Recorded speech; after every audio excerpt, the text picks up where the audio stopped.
No terve. Tänään mä ajattelin tehdä pikkasen video ajanhallinnasta. Meillä on nimittäin tänään koulutus. Menen erääseen yritykseen kouluttelemaan ajanhallintaa ja oikeastaan tämä aamu oli tyyppiesimerkki siitä, miten hankalaa ajanhallinta ja etenkin se priorisointi voi toisinaan olla. Meillä on nimittäin sellainen tilanne vielä, että me ollaan vielä messuillakin tänään. Ja aamulla sitten sieltä messuilta peruuntui yksi luento nyt aamulta, eli toisin sanoen se alkoi lounaalla. Ja se aiheutti sitten sen, että ihmiset ei tietenkään tule sinne messuille vasta kuin lounaalle ja sitten lounan jälkeen alkaa päiväohjelma. Se olisi tarkoittanut sitä, että mä olisin kerennyt olla siellä paikalla maksimissaan 30 minuuttia. Harmittaa ihan vietävästi, koska toki olisin halunnut olla siellä paikalla totta kai kollegaa apuna ja tukena, mutta nyt mä jouduin lähettämään sitten kollegaa yksin sinne paikalle ja tekemään sen ratkaisun, että mä menen pitää sen koulutuksen ja säästän kilometrejä ja voin tämän ajan tehdä muita töitä tässä sähköpostin äärellä ennen kuin mä lähden sinne koulutuspaikalle ajamaan.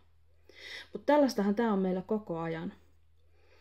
Ja tää oli oikeastaan itsellekin semmonen hyvä muistutus, että vaikka kuinka sitä päivää suunnittelee ja käyttää niitä ajanhallinnan työkaluja, niin tulee näitä tilanteita yllättäen muista tekijöistä riippuen, jolloin sit pitää tehdä se päätös, että menenkö, olenko menemättä, mikä on se tämän päivän tärkein juttu, mihin mä sen energiani haluan 100% satsata.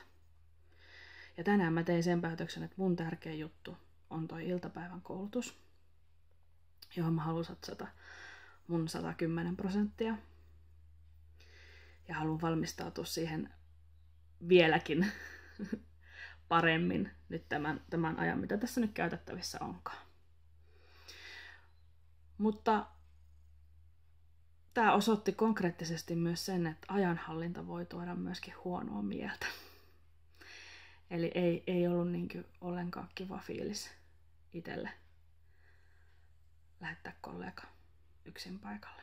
Koska kyllähän sitä täytänään rintamana haluaisi sitten tuolla messuillakin esiintyä ja päästäisi sitten paremmin ja useampia ihmisten kanssa keskustelemaan, kun oltaisiin useampana naisena paikalla. Joten oikeastaan mikä se mun tämän päivän viesti teille kaikille on se, että vaikka se ajanhallinta joskus tuottaakin ehkä vähän negatiivisiakin fiiliksiä, mutta sitä on vaan pakko tehdä, koska muuten niistä päivistä katoaa tolkku.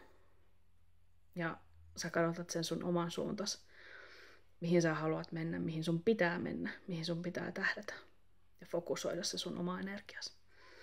Koska meidän energiavarannot on rajalliset. Me tiedetään se kaikki, ettei me jakseta kaikkea, eikä tarvikaan jaksaa. Niin siksi on hyvä suunnitella ja miettiä, että miten sen päivän jakaa osiin. Ja tulevat päivät myöskin.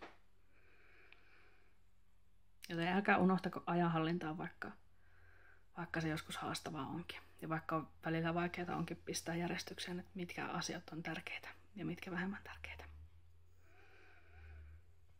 Lopussa kiitos seisoo ajanhallinnassakin.